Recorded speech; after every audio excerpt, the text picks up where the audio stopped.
तो बेबी बढ़ेंगे कि नहीं बढ़ेंगे सर। अब मैं इसकी इटियोलॉजी पे आता हूँ, इसके एनाटॉमी पे आता हूँ और इसके मैकेनिज्म पे आते हैं। जो ह्यूमन बॉडी है, human body is made up of cells. पूरा हमारा शरीर किससे बना हुआ है? सेल से बना हुआ है। सेल में बहुत सारी चीजें हैं, सेल वॉल है, माइटोकॉन्ड्रिया है और पता नहीं क्या क्या है, वो बायोलॉजी की पढ़ाई है। हम तो इतना जानते हैं जी, हमारा शरीर कोशिकाओं से बना हुआ है। Our body is made up of cells. Cell से बन करके हमारा टिश्यू बनता है। सेल हमारा टिश्यू बनाते हैं और टिश्यू हमारा ऑर्गन्स बनता है टिश्यू से मिलकर के, और ऑर्गन से हमारा सिस्टम बनता है और सिस्टम से हमारी बॉडी बनती है। इस बॉडी में कई तरह के सिस्टम काम करते हैं। तो बॉडी का सबसे छोटा पार्ट क्या हो गया? सेल। इसको हम CNT भी बोलते हैं। आप चाहें तो इसका नाम CNT रख सकते हैं। CNT का मतलब है सेल्यूलर नरिशमेंट थेरेपी। हम किसको नरिश कर रहे हैं? सेल्स को। क्यों? क्योंकि बॉडी हमारी किससे बनी हुई है? सेल से बनी हुई है। आ जाओ अब बात करते हैं। सेल हमेशा पेयर्स में रहते हैं, they work in pair only. ऐसे लाखों अरबों खरबों सेल से, कोशिकाओं से शरीर बना हुआ है। एक सेल है, जैसे आदमी है ना, आदमियों में भी कुछ इडियट होते हैं, है ना, कुछ हीरो होते हैं, कुछ विलेन भी होते हैं, तभी तो मूवी चलती है। वैसे एक विलेन सेल भी है। उस विलेन सेल का नाम है फ्री रेडिकल। इसका नाम क्या है? Free radical. Free radicals. अब मैं बताता हूँ फ्री रेडिकल्स क्यों आता है और कैसे बनता है और क्या नुकसान करता है। एक सेल है, फ्री रेडिकल क्या है? सेल है, लेकिन कैसा सेल है? सिंगल सेल है। कैसा सेल है? ये पेयर में नहीं है, सिंगल सेल है। अब ये कैसे आया और कहां से आया? पड़ोसी ने तो नहीं छोड़ दिया हमारे पास। ये कैसे आता है? अभी अभी मैं आपसे बात कर रहा हूँ, मैंने ये पेन पकड़ा, टॉक्सिन्स गया मेरे अंदर, मैंने इसको टच किया, मैंने किसी को शेक हैंड किया, मैं कहीं से चल के आया, मेरे को कोई प्रदूषण मिला, मैंने कुछ खाना खाया, इन सारी चीजों से बॉडी में टॉक्सिन्स जा रहे हैं। टॉक्सिन समझते हो? जो खराब चीज है, टॉक्सिन्स जा रहे हैं। और कभी कभी सन रेज से भी टॉक्सिन ऑटोमेटिकली प्रोड्यूस होते हैं। टॉक्सिन्स, तो टॉक्सिन्स क्या बनाते हैं? टॉक्सिन्स जब बॉडी में जाते हैं तो वो क्या बनाते हैं?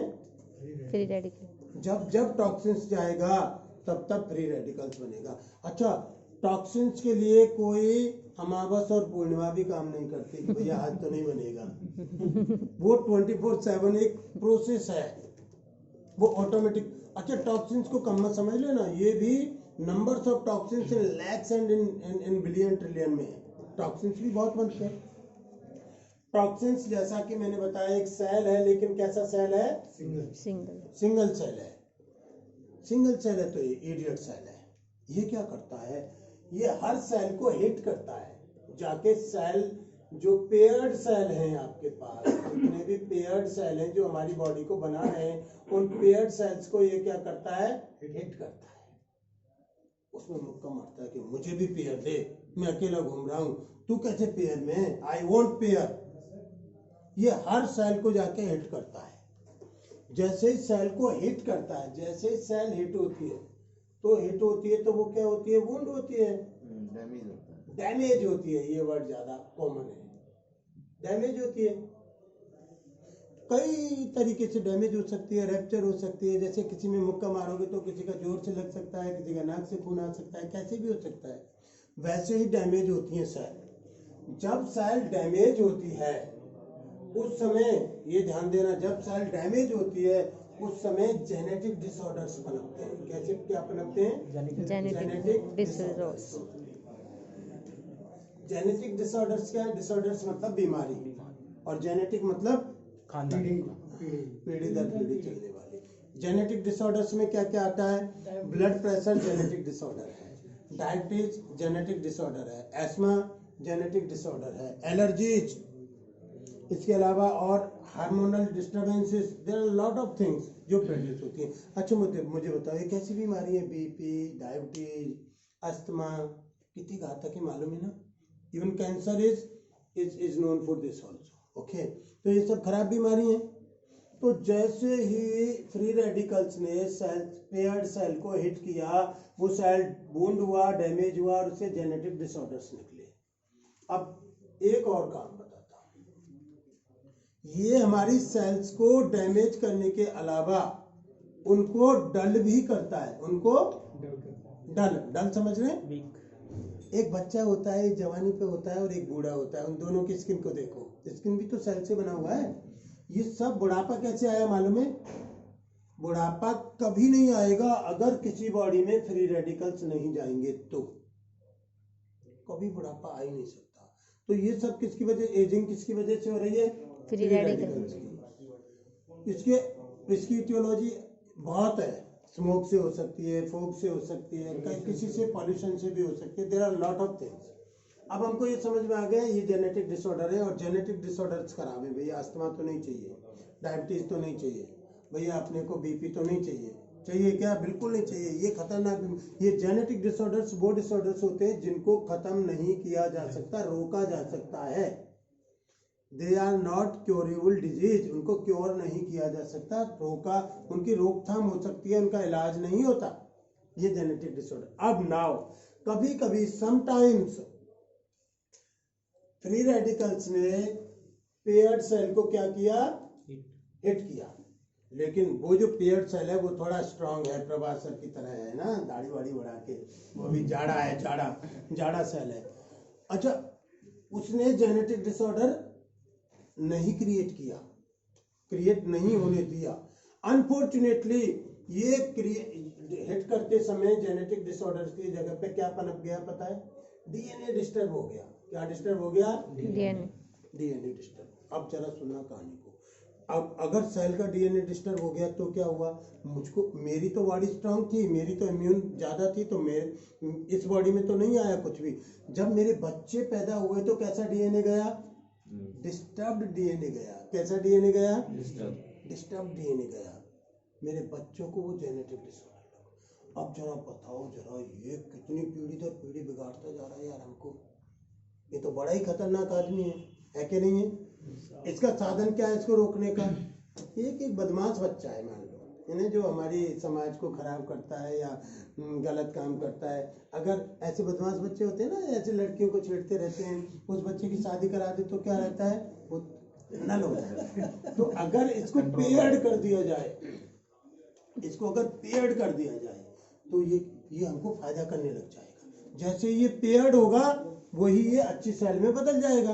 अब पेयर कौन करेगा? हाँ, पेयर करने का एक ही रास्ता है।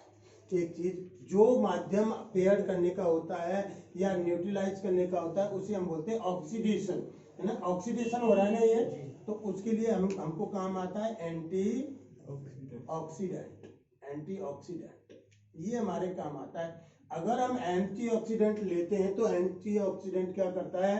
जो फ्री रेडिकल्स वाले अनपेयर्ड है उनको कुछ को पेयर्ड कर देता है, कुछ को नल एंड वॉइड कर देता है, कुछ को हटा देता है, कुछ को सरका देता है, कुछ को आंख वैसे धमका देते हैं ना बच्चों को तो शांत हो जाते हैं ना, ऐसा काम करता है। तो ये इंपॉर्टेंट कौन हुआ फिर? एंटीऑक्सीडेंट एक नहीं है, एंटीऑक्सीडेंट भी हजारों हैं। हर मिनरल विटामिन एंटीऑक्सीडेंट का काम करता है। बहुत सारी जो ताकत वाली चीजें लेते हैं वो एंटीऑक्सीडेंट का काम करती हैं। एंटीऑक्सीडेंट का काम क्या हो गया? एंटीऑक्सीडेंट का काम हो गया कि भैया बॉडी के अंदर जो फ्री रेडिकल्स पनप रहे हैं उनको कंट्रोल करना, या तो उनको पेयर कर देना या तो उनको न्यूट्रलाइज कर देना। एंड माय डियर फ्रेंड्स, मैं आपको बता दूं कि सारे फ्री रेडिकल्स कभी भी कंट्रोल नहीं होते, पर अगर हमने 5% भी कंट्रोल कर लिए, 10% भी कंट्रोल कर दिए तो बॉडी में फायदा होगा या नुकसान होगा? अब आते हैं एंटीऑक्सीडेंट की श्रेणी में। ये क्या है? ये कहाँ पे मिलेगा? इसकी दुकान कहाँ है? एंटीऑक्सीडेंट बाजार में बहुत मिलते हैं, कैप्सूल फॉर्म में मिलते हैं, सिरप फॉर्म में मिलते हैं। हमारी जो वेरीज, अभी तक ऐसा माना जाता है मेडिकल साइंस में, जो वेरीज है ना, वेरीज यानी वेर की तरह होते हैं। जितने भी वेरीज हैं या सिट्रस फ्रूट्स हैं खट्टे वाले, उन सब में एंटीऑक्सीडेंट होते हैं। और अब तक ऐसा माना जाता है कि बेरीज में सब, बेरीज जानते हो, स्ट्रॉबेरी और कौन कौन से होते हैं तमाम, उन बेरीज में एंटीऑक्सीडेंट ज्यादा मिलता है, ऑक्सीडेशन रेट इसका ज्यादा होता है। और एक और मान्यता है कि एक बेरी है जिसका नाम है अकाई बेरी। जिसका नाम क्या है? Acai berry. कहाँ मिलता है? इंडिया में नहीं मिलता, अमेजन नदी के किनारों पे मिलता है। आपको पता है साउथ अफ्रीका में कैसे लोग हट्टे कट्टे होते हैं? Because of the oxidation rate वहां का हाई है। तो हमारी इस बेरी में अकाई बेरी भी है और 174 बेरीज का जूस है। कितना? 174। ऐसा माना जाता है कि अकाई का ऑक्सीडेशन रेट सबसे हाई है। तो अगर हम इसको लेंगे तो क्या होगा? फ्री रेडिकल्स कंट्रोल होंगे कि नहीं होंगे? जो 26 तरह की जेनेटिक डिसऑर्डर है वो कंट्रोल होंगी कि नहीं होंगी? डीएनए अच्छा बनेगा कि नहीं बनेगा? ये एक फायदा। अब दूसरा फायदा, ये आपका आप सब जानते हैं हमारी बॉडी में इंपॉर्टेंट इंग्रेडिएंट क्या है? ब्लड। ब्लड चला गया तो, या ब्लड खराब हुआ तो, खराब ही खराब है ना। इसका एक और फंक्शन है इस बेरीज का। ब्लड जीवित पदार्थ है बॉडी में, मालूम है आपको? Yes sir. लाइव कोशिकाएं हैं उसमें, लाइव सेल्स हैं ब्लड में, अलग अलग तरह की। ब्लड कोई एक चीज नहीं है। ब्लड किस चीज से बनके बना है पता है आपको? आरबीसी का नाम सुना है? Yes sir, red blood cell. Red blood corpuscles, yes sir, RBC. WBC का नाम सुना है? White blood cell sir. हाँ, जो आरबीसी है वो लाल रक्त कणिकाएं हैं और डब्ल्यूबीसी श्वेत रक्त कणिकाएं हैं। डब्ल्यूबीसी का काम है बॉडी में डिफेंस मैकेनिज्म करना, वो बॉडी को ताकत देती है। जैसे बीमारी लगती है तो डब्ल्यूबीसी अपनी फौज लेके जाती है। जैसे वायरस आता है तो अटैक करती है। जब अटैक होता है बाहर के वायरस का और इसका, तो कभी कभी वुंड होता है तो पस निकलता है ना, पस। पस जानते हैं? कोई घाव होता है तो उससे पस निकलता है। पस निकल रहा है मतलब डब्ल्यूबीसी और जो बाहर का जो बैक्टीरिया आया था उन दोनों में लड़ाई चल रही है, वो मर रहे हैं। हमारी बॉडी काम कर रही है। स्वेलिंग होती है, स्वेलिंग सूजन इसकी वजह से होती है, क्योंकि जैसी बॉडी में कुछ भी हुआ, मुक्का लगा मान लो, कोई सेल डैमेज हुआ बाहर से, तो वहां पे स्वेलिंग हो जाएगी। कैसे हुई पता है? क्योंकि ये अपनी एक सेना भेजती है कि जा भाई उस जगह पे जा, देख कोई वायरस तो नहीं आया। तो ज्यादा डब्ल्यूबीसी जा रही है तो ज्यादा खून जाएगा तो रेडनेस आएगी और स्वेलिंग होगी कि नहीं होगी? और पेन किस लिए हुआ? क्योंकि वो सेल वुंड हुई थी। तो ये आरबीसी बनाती है, डब्ल्यूबीसी बनाती है। और ये आरबीसी डब्ल्यूबीसी अब कहाँ रहेंगे? ये रहते हैं प्लेटलेट्स और सीरम के माध्यम से चलते। प्लेटलेट मालूम है? डेंगू होता है तो सबसे पहले कम क्या होता है पता है? प्लेटलेट था भैया। और जब प्लेटलेट गिर जाता है तो मरने की आशंका बढ़ जाती है। तो तीसरी चीज हो गई प्लेटलेट्स। और एक चीज होती है सीरम, जिसमें ये सब चलता है। जैसे कभी कभी खून निकलता है ना, उसके साथ साथ एक पानी जैसा पदार्थ भी निकलता है ना, वो हो गया सीरम। तो ये सारी चीज आरबीसी बनाएगी, डब्ल्यूबीसी बनाएगी, प्लेटलेट्स बनाएगी, यानी पूरे ब्लड को स्ट्रेंथ करेगी। अब मुझे बताओ कि शरीर में खून होगा तो शरीर कैसा दिखेगा? मस्त दिखेगा कि नहीं दिखेगा? तो शरीर में खून होगा तो स्पेशली फीमेल्स के लिए, क्योंकि बहुत सारी चीजें होती हैं, मींसेस की वजह से ब्लड की जरूरत रहती है हमें, वहां पर हमें बेरीज की बहुत ज्यादा जरूरत है। और इंडिया में ऐसा माना जाता है कि हमारे फीमेल्स का जो एक चीज नाम सुना है कभी? HB, haemoglobin sir. हीमोग्लोबिन क्या है? खून की मात्रा कम है या ज्यादा है? अरे भैया इसका तो जिसका हीमोग्लोबिन कम होता है ना, उसका ऑपरेशन भी नहीं कर सकते डॉक्टर। तो ये क्या करती है? हीमोग्लोबिन को बढ़ाती है। फीमेल्स का हमको नॉर्मल हीमोग्लोबिन 13 चाहिए और एवरेज हीमोग्लोबिन 9 या 8 ही है इंडिया में, 7 ही है बल्कि फीमेल्स का। तो कितना अंतर है बताइए मुझे? फीमेल्स में बहुत हीमोग्लोबिन की कमी है। तो अगर मैं दावा कर सकता हूं कि ये बेरीज लेंगे तो पहले दिन आप हीमोग्लोबिन करा लें, 7वें दिन आपका हीमोग्लोबिन बढ़ जाएगा। ये कितनी बड़ी बात है? Within 7 days. और दूसरी बात, जब हम अब इसको सोशल मीडिया पर कैसे प्रमोट करें? जब हम इसको शुरू करें, खुद ही शुरू करो। मेरी बेटी ने स्टार्ट किया, पहले वो पीली पीली सी दिखती थी, अब एकदम रंगत आ गई। जब हम इसे स्टार्ट करें तो एक सेल्फी ले लें, और जब पूरा खत्म हो जाए तो फिर से एक खाली बोतल की सेल्फी ले लें। आप देखना दोनों में कितना अंतर है। यही आपका टेस्टिमोनियल है। ये तो रही। अब बताइए ये किसके लिए जरूरी है या नहीं है? के लिए जरूरी है। जिस शरीर में खून है उसके लिए ये जरूरी है। अब देखो शरीर में किसके में खून है या नहीं। तो खून को बनाने के लिए, खून को सुचारू रखने के लिए, खून को स्ट्रेंथ करने के लिए, ब्लड को सारी चीज इसके अलावा ये और भी बहुत सारे डिसऑर्डर्स को कंट्रोल करती है, जैसे स्टेक्टेमी हो जाते हैं फीमेल में ओवरी सिस्ट की वजह से, उन सारे सिस्ट को भी कमजोर, सिस्ट समझते हो, जो छोटी छोटी गांठें सी पड़ जाती हैं, क्योंकि वो ब्लड नहीं फ्लो हो रहा है वहाँ पे, तो ये पूरे बॉडी में ब्लड फ्लो के रक्त संचार को बढ़ा देगा। ये तो रहा इसके बारे में। अब आप समझ गए कि ये कितना जरूरी है हमारी बॉडी में, समझ गए। अब मैं बताता हूँ। स्ट्रेस को भी खत्म करता है। हाँ जी, स्ट्रेस को खत्म, अरे सर बॉडी के सर अंदर स्ट्रेस होता है किस लिए? सब होता है, खून की कमी से ही होता है सर स्ट्रेस। हाँ, ये आंखों के रेटिना पे काम करता है, ये बालों पे काम करता है, ये बॉडी के हर एक पार्ट पे काम करता है, ये घुटनों के दर्द में काम कर, सब खून की अगर गति थोड़ी सी भी बढ़ जाएगी तो सब जगह खून पहुंच रहा है, आप ये मानो, फिर एक्टिवनेस भी बढ़ जाएगी। ये तो रहा इसके बारे में। अब मैं बोलता हूँ प्रोबेदा करना है तो क्या चाहिए मुझे, पैसा किससे आएगा? बेबी। इससे ज्यादा बेबी कोई दे सकता है भैया, बताओ मुझे, किसी में है इतनी ताकत? ये जितनी इन चीजों को एंटीऑक्सीडेशन रेट है उससे ज्यादा रेट इसका बेबी का है, बेबी परसेंटेज का रेट है। तो आप ये तय मान लो और ये तय कर लो, मान लो नहीं, ये तय कर लो आज कि मेरे साथ जो भी बंदा जुड़ेगा, या मैं खुद भी हर महीने एक बैरीज तो खरीदूंगा ही खरीदूंगा। पैसा कितना जा रहा है मेरा, या नए बंदे का कितना जाएगा? जो बंदा 1532 1580 खर्च नहीं कर सकता वो क्या बिजनेस करेगा? आप बताओ मुझे। उसको बोलो भैया बिजनेस करना है, पहले ये लेना पड़ेगा, जब साबुन मिलेगा, नहीं तो नहीं मिलेगा। मेरी टीम में आएगा तो ऐसा ही होगा। क्यों? क्योंकि तू मेरी टीम में आ गया और पैसा नहीं बना तो तू मुझे ही गाली देगा ना बाद में। मैं गाली नहीं खा सकता, या तो तू टीम बदल ले। ये करो, टसन लाओ, जोर लगाओ। जब 10 लोगों से बोलोगे तो भी 6-7 लोग ही करेंगे, पूरे 10 नहीं करेंगे। बोल के देखो, इस पे काम करो।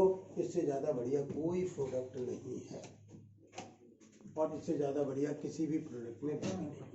अब इससे रिलेटेड कोई और कैसे लेनी है, जैसे मर्जी ले सकते हैं। बैरीज का जूस है, पानी में मिला के ले सकते हैं, बिना पानी के डायरेक्ट ले सकते हैं, 30 ml ले सकते हैं, 25 ले सकते हैं, 40 ले सकते हैं। जो बुजुर्ग लोग हैं, बुजुर्ग को हम जीरियाटिक बोलते हैं, जीरियाटिक मतलब 60 65 70 के ऊपर वाले, उनको थोड़ा कम देना है।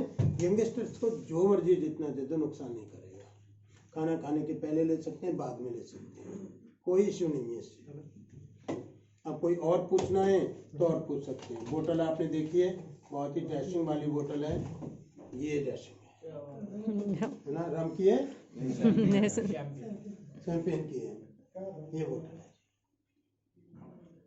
बहुत ही स्पेशल बोतल है, पूरा 1 लीटर का बोतल है, बहुत स्पेशल है और आपके आरबीसी को बढ़ा देगा। और जिसको भी ऐसा लगे कि इसने असर नहीं किया है, कोई हिचकिचाने की जरूरत नहीं है। असीम जी का फोटो लगा हुआ है, वापस कर जाना भैया, ये मुझे नहीं चाहिए। और मैं गारंटी देता हूँ कि आप जब शुरू करो 7वें दिन हीमोग्लोबिन लो, फिर देखो बहुत स्पेशल है सर, मजा आएगा आपको। किसी बच्चों को दे सकते हैं, बड़ों को दे सकते हैं, बुजुर्गों को दे सकते हैं, महिलाओं को दे सकते हैं, जेंट्स को दे सकते हैं। अब कोई इस पे सवाल हो तो मुझे बताओ। हीमोग्लोबिन सर क्या बोले? हीमोग्लोबिन को क्या बोलते हैं बताओ भैया? खून बोलते हैं, खून यू नो, खून कम है ज्यादा? खून कर दूंगा अगर ये नहीं लिया तो।